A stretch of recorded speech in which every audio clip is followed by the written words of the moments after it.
글루텐이 가득한 탄수화물을 먹는 모습을 보면 휘발유 칵테일을 입으로 쏟아붓는 모습을 보는 것 같다. 글루텐 민감증은 모든 곳에서 만연해 있다. 글루텐은 우리 시대의 담배다.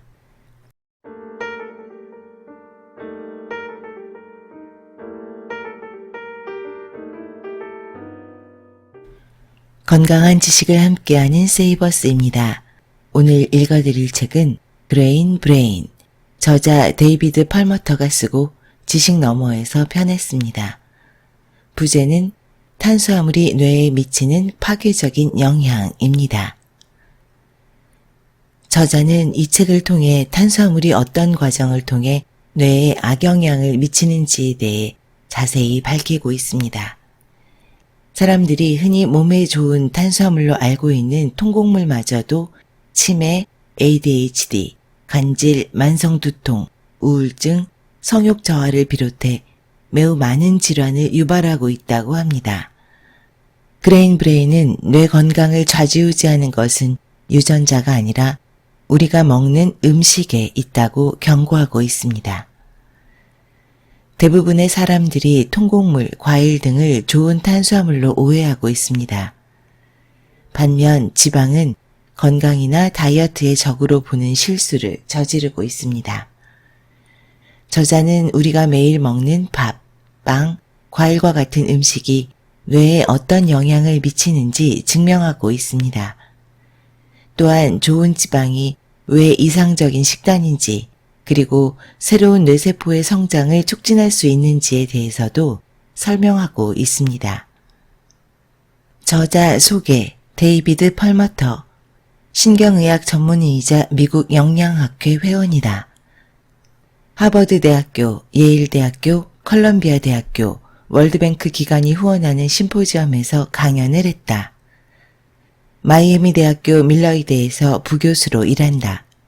저자는 신경퇴행성 질환 연구를 개척한 공을 인정받아 라이너스 폴링상, 미국 영양학회 올해의 인도주의상 등 여러 상을 수상했다. 책의 큰 목차, 프롤로그, 곡물의 반기를 들다. 파트 1, 모든 통곡물의 무서운 진실. 파트 2, 그레인 브레인의 치료. 파트 3, 그레인 브레인과 작별하기.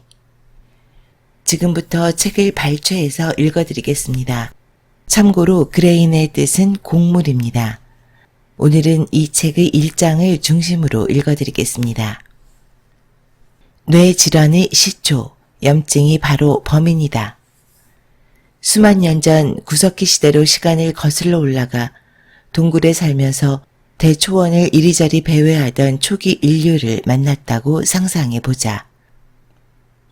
그리고 잠시 동안 언어 장벽이 사라져 그들과 쉽게 소통할 수 있다고 가정하자. 당신은 당신이 살고 있는 미래의 모습을 그들에게 이야기할 기회가 주어졌다. 당신은 따뜻한 모닥불 앞 지저분한 바닥에 양반다리를 하고 앉는다. 그리고 비행기, 자동차, 컴퓨터, 텔레비전, 스마트폰, 인터넷 등 최첨단 세계의 경이로움에 대해서 묘사하기 시작한다. 인류는 이미 달을 다녀왔다. 어느 순간 대화의 주제는 21세기 사람들의 생활 방식과 실생활로 넘어간다. 그리고 당신은 증상을 치료하고 질병, 세균들을 퇴치하는 다양한 약들이 있음을 언급하며 현대의학을 설명하는 데 몰입한다. 그들에게 완전히 생소한 개념인 슈퍼마켓과 식료품점에서 장을 보는 일에 대해 설명한다. 치즈버거와 프렌치 프라이, 탄산음료, 아이스크림, 사탕과 같은 음식들을 열거하며 음식의 종류가 다양하고 풍족하다고 말한다. 1년 내내 과일을 먹을 수 있고 물과 주스는 갖고 다니기 편하게 병에 담겨 있다. 차를 타고 조금만 가거나 버튼 하나만 누르면 사실상 어떤 음식이든 손에 넣을 수 있다고 설명한다. 초기 인류들은 현대인이 당면하고 해결해야 할 문제가 무엇인지 묻는다. 최근 언론에서 집중적으로 다루고 있는 비만의 급속한 확산 문제가 제일 먼저 떠오른다. 비만은 군살없고 탄탄한 몸을 가진 초기 인류들이 이해하기에 쉽지 않은 내용이다. 심장질환과 당뇨병, 우울증, 자가 면역질환, 암, 치매 등 사회의 골칫거리가 된 만성질환에 대한 설명도 쉽지 않다. 인간이 초기 인류와의 가상 대화였다. 오늘날 만성질환으로 인한 사망자 수가 전염성 질환으로 인한 사망자 수를 모두 합친 수보다 훨씬 많다. 이는 받아들이기 힘든 사실이다. 우리는 대체로 과거 인류들보다 오래 살며 병 없이 더 나은 삶을 누릴 수 있다. 특히 질병이 발생하기 쉬운 노년기에 그러하다.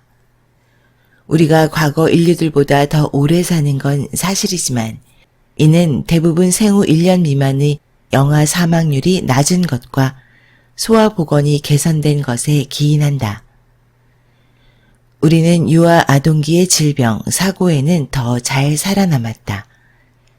하지만 불행하게도 나이가 들어갈수록 질병을 예방하고 그에 맞서 싸우는 일을 잘하지 못했다.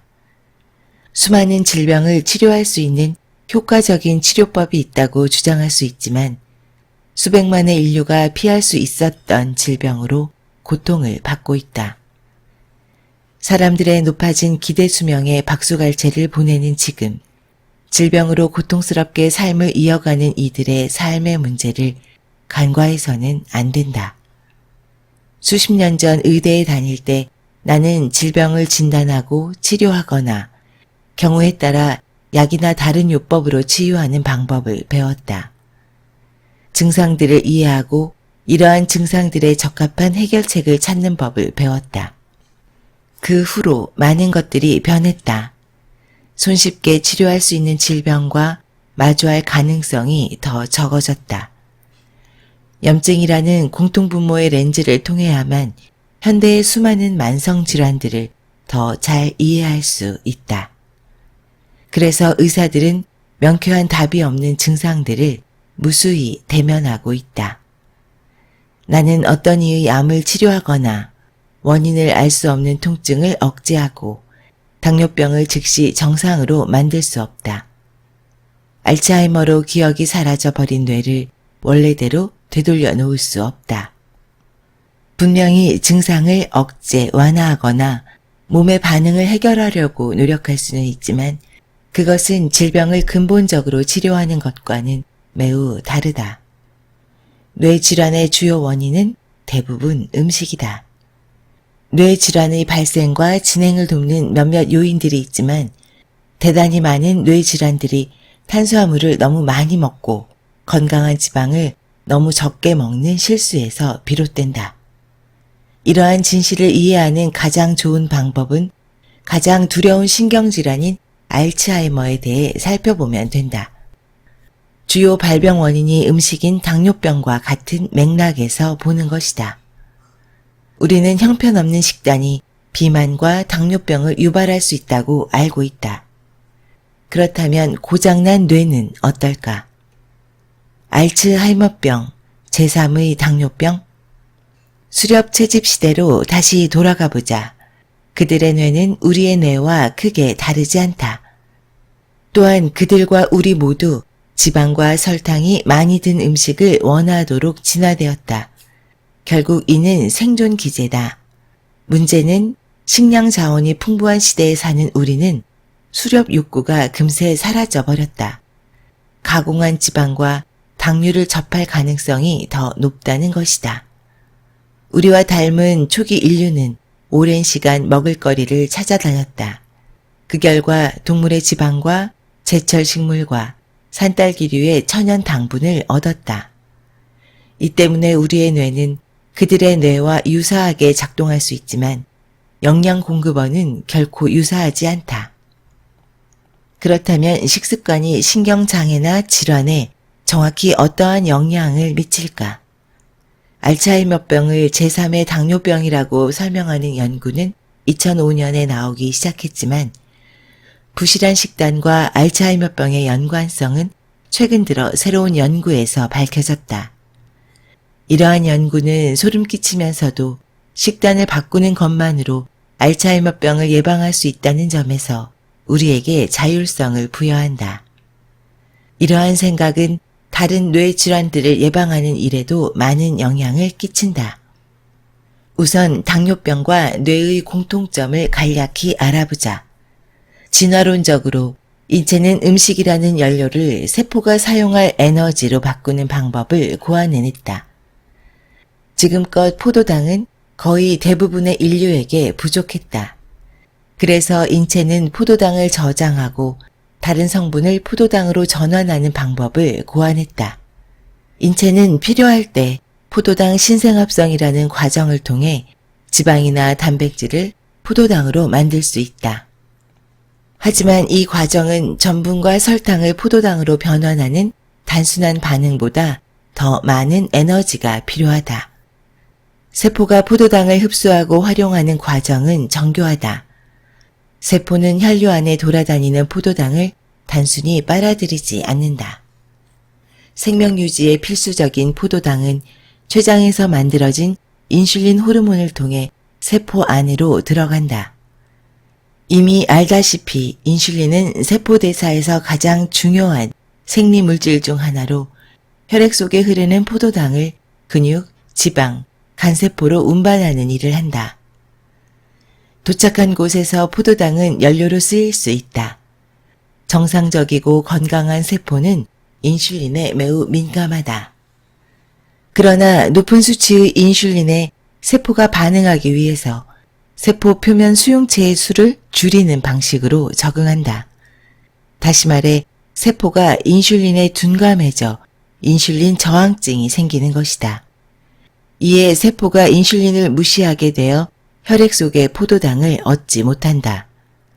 이때 췌장은 더 많은 인슐린을 분비하는 것으로 응답한다. 결국 당분이 세포로 들어가기 위해 더 높은 수치의 인슐린이 필요하게 된다. 이는 결과적으로 제2형 당뇨병으로 귀결되는 악순환을 낳는다. 당뇨병을 앓는 사람은 당분을 에너지원으로 안전하게 저장할 수 있는 세포로 운반할 수 없기 때문에 혈당이 높아진다.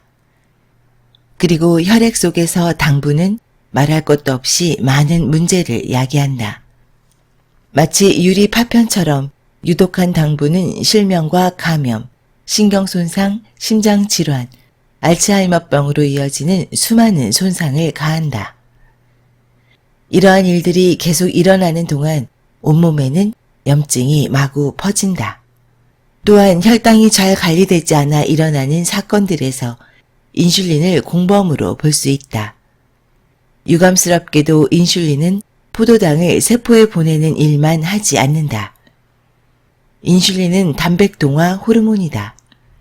이는 인슐린이 성장을 촉진하고 지방의 형성과 유지를 도우며 염증을 조장한다는 의미다.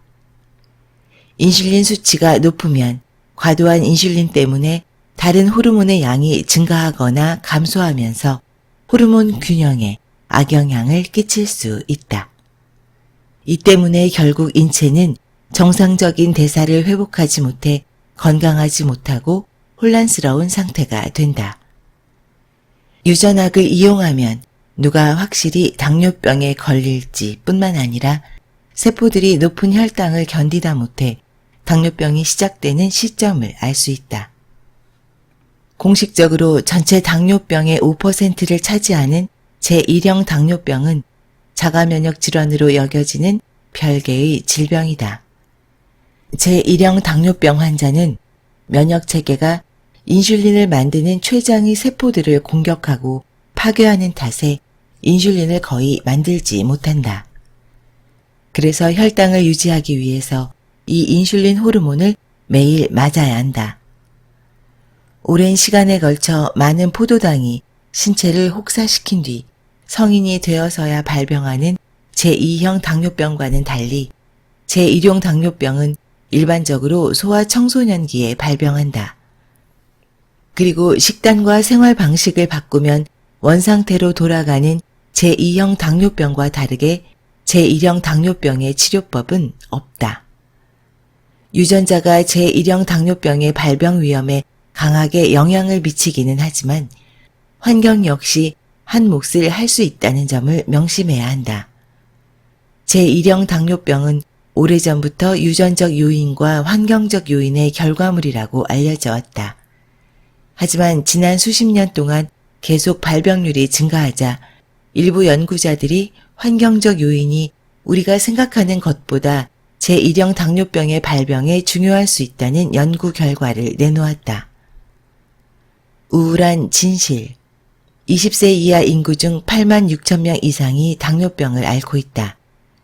10년 전만 해도 제2형 당뇨병은 성인 당뇨병이라고 알려져 있었지만 수많은 어린이와 청소년이 제2형 당뇨병 진단을 받은 까닭에 성인 당뇨병이라는 별칭은 유야무야해졌다. 또한 새로운 과학 자료에 따르면 소아당뇨병이 성인 당뇨병보다 더 빠르게 진행되며 나이가 어릴수록 당뇨병을 치료하기가 어렵다.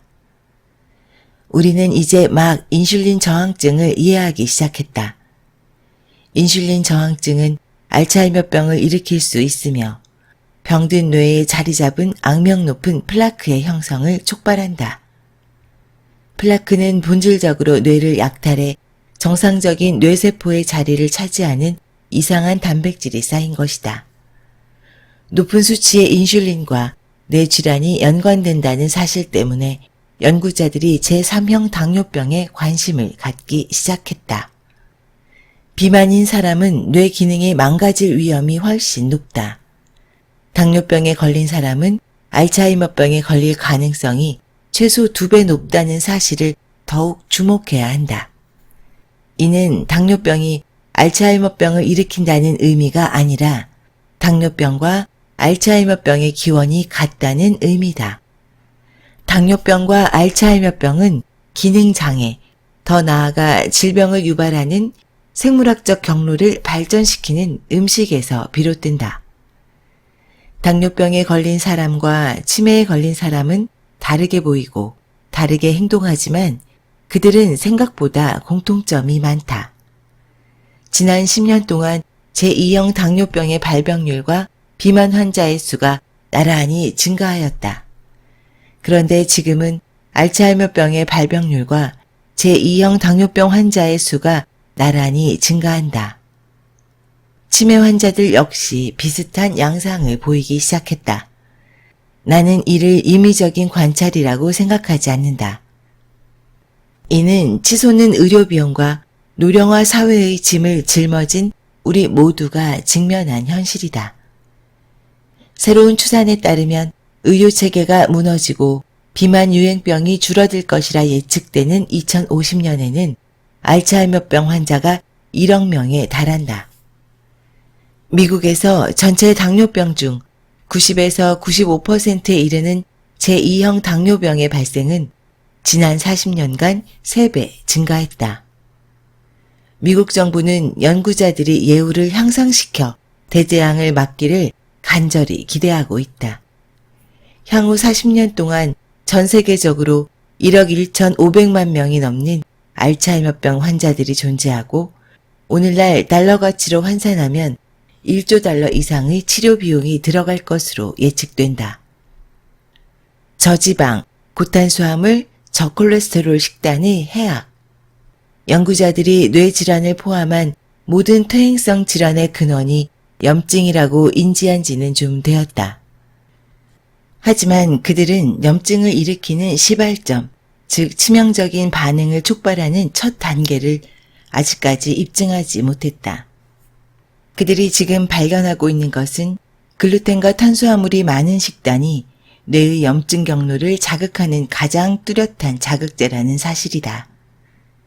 하지만 이 발견에서 마음을 가장 불편하게 하는 내용은 뇌가 부정적인 영향을 받고 있다는 사실을 대부분 우리가 모른다는 점이다. 복부 팽창, 통증, 변비, 설사 같은 증상들은 비교적 빠르게 나타나기 때문에 소화장애와 음식 알레르기는 알아차리기가 훨씬 쉽다. 그러나 뇌는 상태를 파악하기가 더 어려운 기관이다. 우리가 알지 못하는 사이 뇌는 분자 수준에 가해지는 공격을 견뎌낼 수 있다.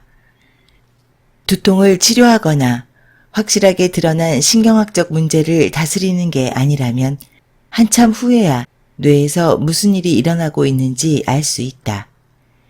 뇌 질환에 관해서 특히 치매 같은 병으로 진단이 내려졌을 때의 방향을 되돌리기는 어렵다. 설령 당신이 신경학적인 질병에 취약한 몸을 타고났더라도 그러한 유전적 운명을 통제하는 방법을 내가 알려줄 것이다.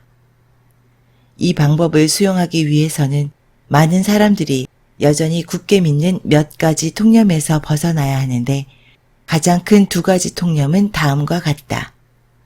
저지방 고탄수화물 식단이 좋다. 콜레스테롤은 나쁘다. 연구들을 보면 고콜레스테롤이 뇌질환을 감소시키고 수명을 연장한다는 것을 알 수 있다. 같은 이유로 높은 수치의 식이지방이 건강의 열쇠이자 뇌 기능을 가장 향상시킨다고 입증되었다. 뭐라고? 지금까지 알았던 지식과 너무도 다른 까닭에 이러한 이야기에 의심을 품을 수 있다는 점을 인정한다. 미국에서 가장 가치 있고 존경받는 연구 중의 하나로 인정하는 프레밍햄 심장 연구는 치매를 포함한 질병의 특정한 위험 요인에 관한 사료를 계속 추가해왔다. 1918년에 시작된 이 연구는 그해 매사추세츠주 프레밍시에 사는 30에서 62세 사이의 여성과 남성 5,209명을 모집했다. 대상자들은 모두 심장마비나 뇌졸중을 앓은 적이 없었고 심혈관 질환의 증상도 없었다. 그 이후로 연구자들은 초기 집단에서 파생된 다양한 요인을 고려했다. 연구 대상자들의 허락하에 나이, 성별, 심리, 사회학적 문제, 신체적 특징들과 유전적 양식 등을 추가했다. 이 맥락 안에서 이 연구 집단을 면밀히 관찰해 생리학적인 조건들의 단서를 모았다.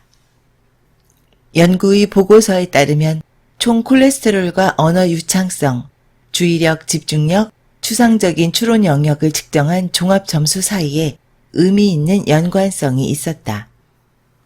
더욱이 총 콜레스테롤 수치가 바람직한 200 미만의 참가자들은 높은 총 콜레스테롤 수치에 근접한 참가자들과 총 콜레스테롤 수치가 240 이상 높은 참가자들보다 수행 능력이 조금 떨어졌다. 연구는 총 콜레스테롤 수치가 낮은 참가자들은 인지 능력 측정에서 수행 능력이 부족했는데 추상적인 추론, 주의력, 집중력, 언어 유창성에서 극심한 결과를 기록했다라고 결론지었다. 달리 말해 가장 높은 콜레스테롤 수치를 보인 사람들은 낮은 콜레스테롤 수치를 보인 사람들보다 인지능력 검사에서 높은 점수를 기록했다. 분명히 콜레스테롤과 뇌 사이에는 보호 요인이 존재한다.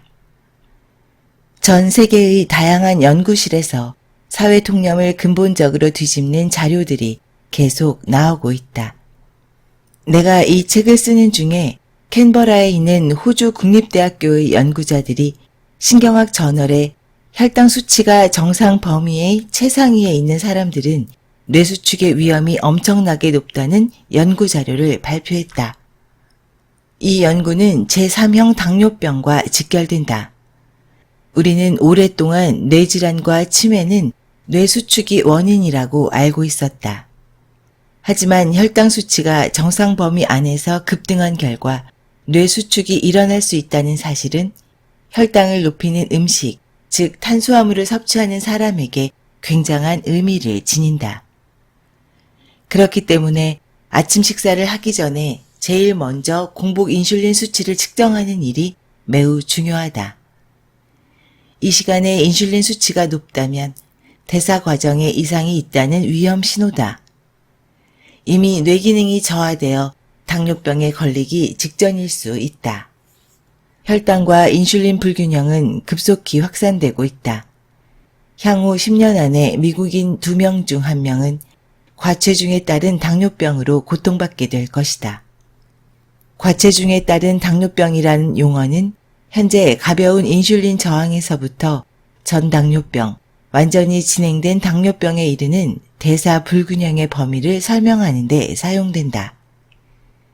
받아들이기 힘들지만 엄연한 사실은 이 중 90%에 해당하는 사람들이 아슬아슬하게 진단을 받지 못한다는 점이다. 그들은 그런 상태로 지내다가 아주 늦게서야 자신이 처한 곤경을 알게 될 것이다. 이런 불행한 운명을 차단하는 게 나의 임무다. 이를 위해 나는 일상의 몇 가지 습관을 바꾸라고 요구할 것이다. 저탄수화물 식단을 지속하는 일이 두려워서 사랑에 맞지 않는 맛있는 모든 음식들을 없애야 한다. 이런 생각에 당신은 벌써 손톱을 잘근잘근 씹고 있을지 모른다. 아직은 포기하지 마라. 약속하건대 최대한 쉽게 안내할 것이다. 빵 바구니를 치우라. 몸에 해롭다고 잘못 알려진 버터와 고기, 치즈, 달걀 같은 음식들과 놀랍도록 건강한 채소들이 그 자리를 대신할 것이다. 가장 좋은 소식은 몸의 대사가 탄수화물 중심에서 지방과 단백질 중심으로 바뀌자마자 수많은 바람직한 목표들을 더 쉽게 달성할 수 있다는 것이다. 체중을 수월하게 영구적으로 줄이고 온종일 더 왕성하며 숙면을 취할 수 있을 것이다. 또한 기억력은 더 예리해지고 뇌는 더 빠르게 돌아가 더욱 창의적이고 생산적이 되며 더 나은 성생활을 즐기게 될 것이다. 뇌가 안전하게 보호되는 것은 물론이고 말이다. 지금까지 데이비드 펄머터의 그레인 브레인의 일부를 읽어드렸습니다. 신문기사 하나를 읽어드리겠습니다. 50세 아들이 치매를 앓고 있던 85세의 아버지를 살해하고 자신은 15층 아파트에서 투신 자살했다. 비정한 아들은 10년 넘게 아버지를 간병한 지극한 효자였다. 그는 아버지를 데려간다고 유서에 남겼다. 80세 남편이 치매에 걸린 아내를 살해했다. 남편은 10년 넘게 아내를 지극정성으로 간병했다. 하지만 치매 증세가 심해진 아내를 더 이상 감당할 수 없었다. 아내는 요양병원 입원을 거부했고 이것이 말다툼이 되어 남편은 범행을 저질렀다. 범행 후 그는 아내의 시신 옆에 앉아 하염없이 눈물을 흘리고 있었다. 치매를 둘러싼 비극은 공포스럽기보다 가슴이 아픕니다. 가해자는 피도 눈물도 없는 냉혈한도 윤리를 모르는 파렴치한도 아닙니다. 그들은 아버지를, 아내를 사랑했던 가족입니다. 앞으로 치매로 인한 비극은 점점 늘어날 것으로 보입니다. 치매란 무엇일까요? 치매는 정신이 없어진 상태, 자아를 상실한 상태의 의미를 갖고 있습니다. 치매의 발병률은 60세 전후에는 약 1~2%에 불과합니다. 하지만 65세가 넘으면 나이가 5세 늘어날 때마다 발병률이 2배씩 증가합니다. 85세에 이르면 50%에 달합니다. 2명 중 1명은 치매 환자가 됩니다. 지금도 15분마다 1명의 치매 환자가 발생하고 있습니다. 한국의 경우 치매 환자는 2024년 100만 명, 2039년 200만 명, 2050년엔 300만 명을 넘어설 것으로 추정됩니다. 지금도 매년 12,000명의 노인들이 기억을 잃고 거리를 헤매고 있습니다. 대부분의 의료인들에게 걸리고 싶지 않은 1순위의 병에 대한 설문이 진행된 적이 있습니다. 1순위는 바로 알츠하이머와 같은 치매입니다. 의료인들만 그런 것은 아닐 겁니다. 중요한 것은 알츠하이머와 같은 치매의 유력한 범인이 높은 혈당이라는 겁니다. 당뇨는 모든 질병의 대부입니다. 당뇨의 원인은 높은 탄수화물 섭취입니다. 치매를 예방하는 하나의 방법, 바로 건강한 저탄고지입니다. 지금까지 건강한 지식을 함께하는 세이버스였습니다. 여러분의 건강한 삶을 응원합니다. 감사합니다.